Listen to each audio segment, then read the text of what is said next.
I realized after I went down a couple of these and I was bashed into rocks that I was probably in trouble. And uh,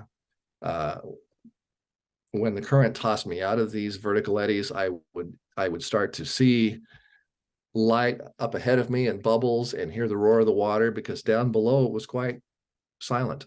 I tried to swim to the surface and I couldn't move my arms. So I tried kicking my way out to the surface and I couldn't move my legs. I was just totally exhausted and spent and bashed up. So I knew at that point that I probably wasn't going to make it. And I thought, well, the last thing this river is going to take from me is my last breath, and I'm not giving it to it while I'm conscious. And then in a few moments, waiting to die, essentially, I just felt myself in a moment, sort of a whooshing, and I was somewhere else. And all of a sudden, I was in a place where there was no pain, there was no violence. In fact, I was not aware that I was in my body, but it was me. And I said to myself, what the hell just happened to me? And as I said that, there was, I would say, appeared. At this point, it's very difficult to describe correctly what happens. I don't think we have the words in our vernacular to be accurate about it. Time and space is different. Obviously, whoever or whatever we are at that point are different. But I felt the presence of this being next to me. I only had the sense that it was a being that I knew quite well. And the being was communicating to me, I'm going to say telepathically, that I was okay and that everything was going to be okay. And so I remember sort of following this being a little bit, and there was just it felt like a few moments had transpired, and suddenly I saw my entire life began to play out in front of me, and I saw it from three perspectives simultaneously. And I guess you could say the first was the way I viewed it, the way I had viewed it as I had lived it. The second point of view was sort of the this omniscient point of view, where I was experiencing it as though I were sort of floating above it and watching it. And the third point of view was from the perspective of everyone with whom I had ever interacted. So my first memory of that review was when I was 4 years old. I had a friend. His name was John Arthur. We lived on the East Coast, and there was a very distinctive East Coast, what would I call it, accent, dialect. And so he called himself John Arthur. I would have called him John Arthur. But at any rate, John Arthur had apparently hit my younger brother. He's a year younger than I was, so he was only about 3 years old. And he came in crying, and I heard what had happened when he told me about it. So I went outside to go out and confront John Arthur. And as I did, I went out the front door, saw him in his yard next door. He waved and smiled and started running over to me. And I decided to duck around the corner of the house. And as I did that, I saw a stick about maybe 2 feet long, maybe about 3/4 of an inch or an inch around. I don't know what you'd call that in centimeters, 3 centimeters. And I picked up the stick, and as he came around the corner, I whacked him over the head with it. And he was very surprised, and he grabbed his head and started screaming. And I felt the blow. I felt how he felt. And that was how we proceeded. So every time I had interacted with someone and I had caused them joy or pain, I felt what I had done. And there were obviously experiences that I was not proud of at all. In fact, I was quite ashamed.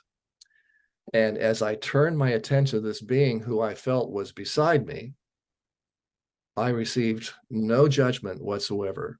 It was as though I was washed over by a sea of this unconditional love, and that whatever judgment that would take place would be from myself, but from the perspective of the being that I was, and not from what I'll call an earthly perspective. And so it was more or less not so much right and wrong, but cause and effect. What did I learn from this? What can I take with me? That sort of thing. And as I began to ask questions about all of this, the answers would flow into me. And the more questions and the more questions I had and the more answers that flowed into me, the more questions I had, because it was like being connected really to the universe's best internet. There was an instantaneous and full and satisfactory answer to everything I ever had a question about. So, and it was as though I sort of had a new toy. It was amazing. And as I had all of my questions answered, I was then told, you can stay or you can go. Your life isn't complete, but it's your choice. So if you decide to stay here, there are agreements, or maybe we can call them contracts, with the other, I'm going to say, other souls that I would interact with in my life, in this lifetime. And I would have to rearrange with these people a way to interact with them in some other lifetime if I didn't go back and complete this one now. And I remember thinking, I don't want to have to come back and do it again. So I will go back.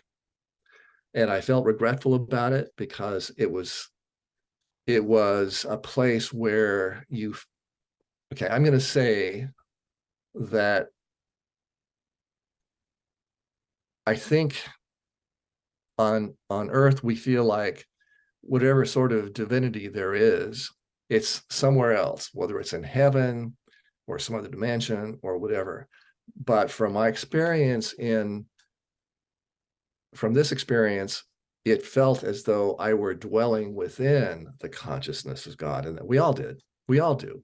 That it's like we're all sort of bobbing around this ocean that is God, and this God is nothing but complete, unbelievable love, no judgment.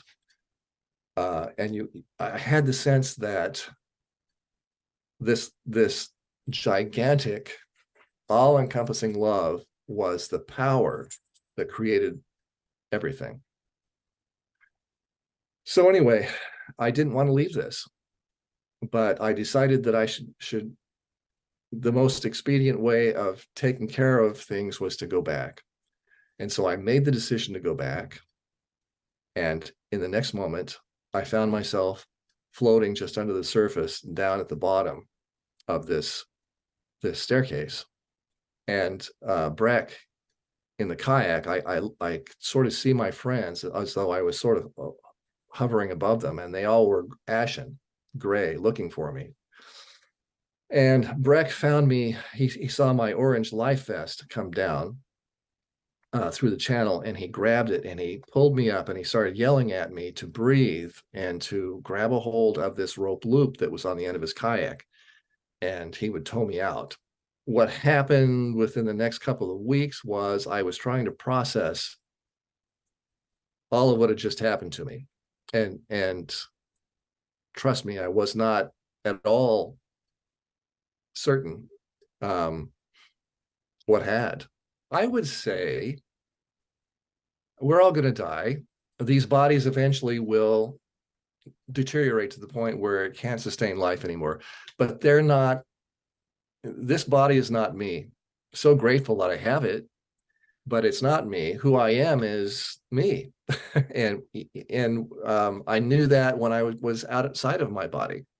And that's sort of, at least it's a piece of who we are, our personality, our energy, survives. And I would say when that time comes, it's so much better than everyone has been taught. So much better. So I don't necessarily want to die, but when my time comes, I'm ready. But I want to enjoy this lifetime as much as possible, knowing that it's just part of the journey. And so, and I'm not sure that fear of death or anything else really serves us. If we can find it within ourselves to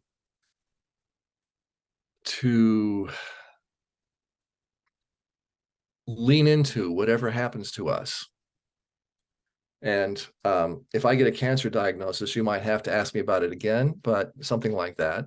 But I think that's how we sort of have to approach life, is that we're not here forever. So enjoy your family, enjoy life, enjoy breathing air and the sun and the things that we have. Well, I believe that we chose before we came here to experience certain things. And that might sound like a very glib and unsatisfactory answer to a lot of people. But it's all about the choices that we made before and the choices that we make here now. And so, you know, things will happen to us that we don't understand here. We don't have the perspective here that we have on the other side, if that makes sense. So I might have chosen, for example, I've been married 3 times. Why would I have chosen that? Why would I want to go through that? But apparently I wanted to have those experiences. I love my life here. I love my fortune, my good fortune. I'm healthy. I have lived a good life. I live a very good life. I'm a very happy man. And I hope that it continues, but I know that whatever happens going forward, it's part of the experience that I at some point chose, either over there before I came here, or somehow chose that here now.